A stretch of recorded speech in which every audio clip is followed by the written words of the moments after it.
Salut tout le monde, j'espère que vous allez bien. Donc aujourd'hui je vous reviens dans cette nouvelle vidéo pour vous faire mon petit point lecture des 2 dernières lectures que j'ai pu lire.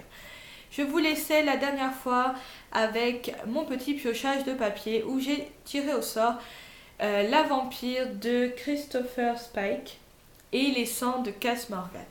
Donc je vais commencer tout de suite pour pas perdre trop de temps parce que je vais avoir beaucoup de trucs à dire. Je vais commencer donc par Les sangs de Cass Morgan aux éditions Robert Laffont. Donc en gros, il y a eu un cataclysme sur Terre et les humains se sont exilés dans l'espace pour survivre.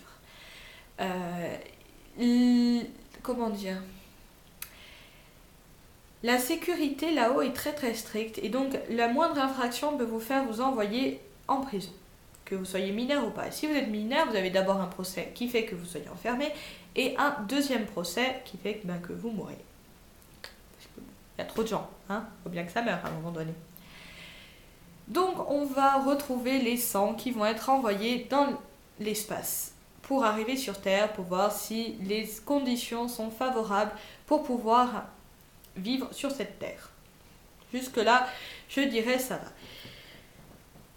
Il y a énormément de personnages. Voilà, on a à peu près, on a à peu près 5-6 personnages principaux. Ce qui est quand même assez dur de suivre au début. Donc, pour les personnages, on a Clark. Clark qui va devenir un petit peu la leader du groupe. Voilà, elle est combattante. Voilà, elle arrive à se faire respecter. Elle est aussi le seul médecin de la planète, donc forcément, faut mieux pas la tuer, sinon on n'est plus sauvé. Voilà, et si vous mourrez, vous êtes dans la cambrousse. Après, on a Bellamy. Donc Bellamy, il s'est introduit dans le vaisseau volontairement, mais il n'était pas à l'origine envoyé. Et il est rentré dans le vaisseau pour sécuriser sa sœur Octavia, qui elle a été vraiment enfermée. Après, on a Wells, je crois que ça se dit Wells, qui lui, c'est un peu compliqué en fait, parce qu'il y a des histoires d'amour entre chaque personnage, et c'est un petit peu compliqué à traduire à peu près ce qu'il peut être. Wells, on dira, déjà c'est le fils du sénateur, ça je vous spoil rien, hein, je vous préviens, parce que mon spoil sera pour une prochaine vidéo. Pour le fameux Wells, donc c'est le fils du sénateur, donc vous vous doutez qu'il est un peu haï par tout le monde parce que c'est le sénateur qui fait que vous vivez, que vous mourrez, que vous allez en prison, que vous êtes éjecté de la station spatiale. Donc il est un petit peu haï de tout le monde, mais il se laisse pas faire. Il dit non, c'est pas parce que je suis le fils de mon père, hein, du sénateur que du chancelier, pas du sénateur. Tout à l'heure je dis sénateur, mais c'est chancelier. Et après, on a bien sûr Bellamy. Donc ça, je vous l'ai dit, hein, Bellamy. Oui, je l'ai dit, Bellamy.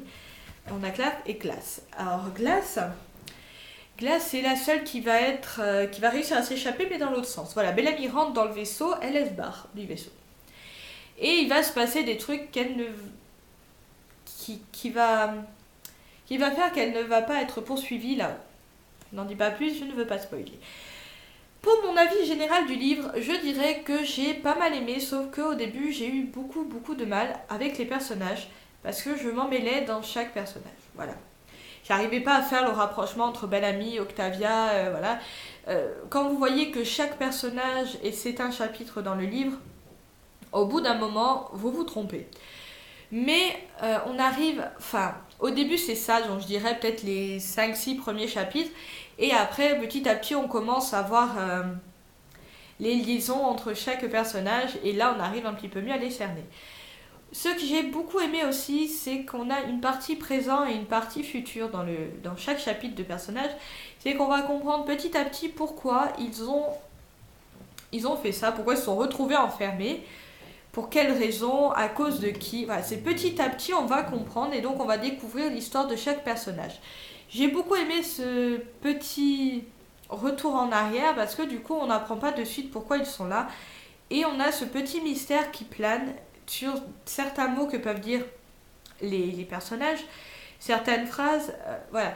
Ils se sont dit mais pourquoi ils font ça, pourquoi il lui dit ça, pourquoi il les déteste autant, et Et petit à petit, on apprend pourquoi et on se dit ah ouais, mais je peux comprendre, je le détesterais aussi. Ça, voilà, c'est le petit bémol du truc, quoi. C'est il faut vraiment suivre. Mais j'ai trouvé ce livre avec énormément de surprises, vu qu'on ne s'attend pas à chaque fois à ce qu'on va découvrir. C'est écrit différemment dans le livre. On a la partie qui est dans le présent, où ils sont sur Terre, qui est écrit en écriture en police normale. Et quand ça commence à aller dans le passé, c'est écrit plus petit. Donc on sait de suite, on n'est pas perturbé par le changement d'année, quoi. Changement de temps. Mais voilà, c'est un livre que j'ai beaucoup aimé quand même. Je compte faire une vidéo, peut-être pas maintenant parce qu'il faut que je finisse la série. Voilà, qu'est-ce qui est bien, qu'est-ce qui est pas bien. Est-ce qu'ils ont bien adapté le roman? Est-ce qu'ils ont gardé les idées principales? Je ne sais pas. Voilà. Je vais essayer de faire une petite vidéo qui regroupe un peu ça, donc du livre au film, hein, des vidéos qui ont été depuis longtemps faites sur certains films. Mais moi, voilà, je voulais faire ça sur des séries, en fait, chaque livre que je vais lire, qu'ils ont été adaptés, je vais essayer de regarder le film, de donner mon point de vue, voir si j'ai aimé, si j'ai pas aimé l'adaptation. Et je dois juste vous dire que pour l'instant, c'est bof pour cette série-là. Je l'ai commencé hier avec mon copain. On est au 3e épisode et j'ai énormément écrit sur mon téléphone de ce qui différait et ce que je n'aimais pas dans la série. Mais ça, j'en passe, c'est pour une prochaine vidéo. Donc voilà, dans l'ensemble, c'est quand même une très bonne lecture. J'ai été énormément surprise par la fin. Et je m'attendais un petit peu quand même à la fin. Mais pas comme ça. Voilà, si je m'attendais quand même à ce qu'il y ait ce rebondissement à la fin du livre, mais peut-être pas aussi sauvage. Voilà. Donc voilà. Pour l'instant, en tout cas, c'est une très bonne lecture que j'ai eue. Je l'ai lu en 3 jours. Donc il fait quand même 400 pages, je crois. Mais voilà, c'est une lecture que j'ai beaucoup aimée. Et j'ai hâte de finir la série pour pouvoir vous faire cette fameuse vidéo. Donc le prochain livre donc, que j'ai lu, c'est donc La Vampire, tome 1, La Promesse de Christopher Spike. C'est un livre qui n'est pas super long, hein, vous en doutez, il fait 190 pages. Donc ils peuvent pas mettre énormément de choses dedans. En gros, on va faire la rencontre d'Alyssa Perne, qui est en fait une jeune femme qui en gros a 18 ans mais depuis 5000 ans. Voilà, donc vous vous doutez, elle est super belle, c'est une vampire. Le personnage d'Alyssa en fait est très comment dire, elle est intelligente, elle sait se battre, elle est ceinture noire dans toutes les techniques, elle est pas bête, elle est vraiment intelligente. Mais elle a, enfin je sais pas, le livre m'a un petit peu déçue. Parce qu'elle va rencontrer donc un de ses anciens ennemis. Elle est la dernière des vampires, donc vous vous en doutez, il veut la tuer. Mais c'est le pourquoi du comment il veut la tuer, ça m'a un peu laissé sur ma faim, quoi. On aurait dit plutôt une nouvelle que vraiment un roman, parce qu'apparemment il y a une suite.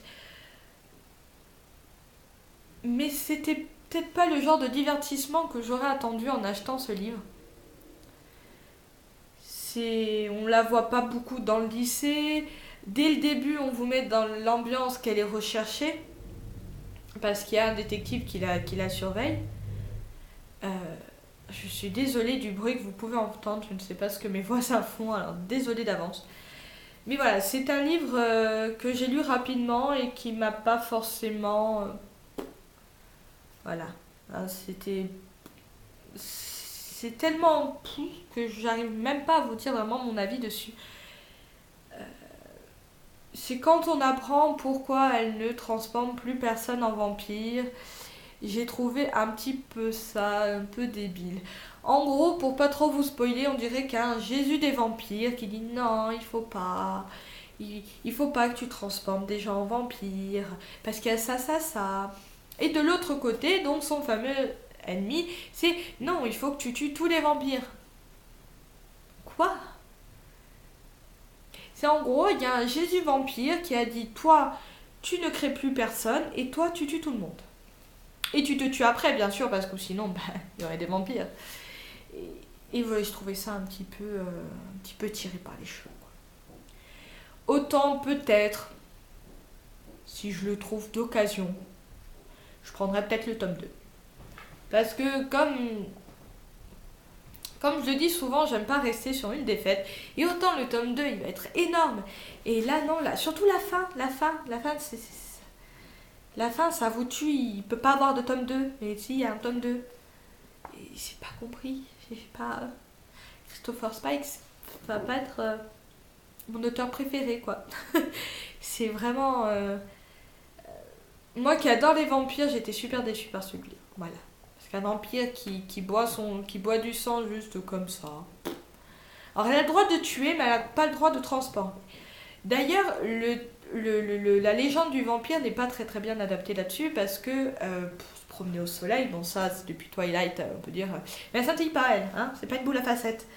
Elle peut se promener au soleil, sauf que voilà, elle a des yeux qui commencent un petit peu à lui fatiguer quand elle commence à aller au soleil, mais sans plus. Elle peut ne pas boire de sang pendant plus de 2-3 mois. Un vampire quoi, elle a jamais soif. Et elle ne craint pas les crucifix. Enfin bon. Si vous attendez à avoir la légende du vampire dans ce livre, ne le lisez pas, ça n'a rien à voir. Donc voilà, j'espère que mes 2 petites chroniques vous ont plu. N'hésitez pas à me donner votre avis. Je vous fais de gros bisous et je vous dis à bientôt dans une nouvelle vidéo. Ciao ciao.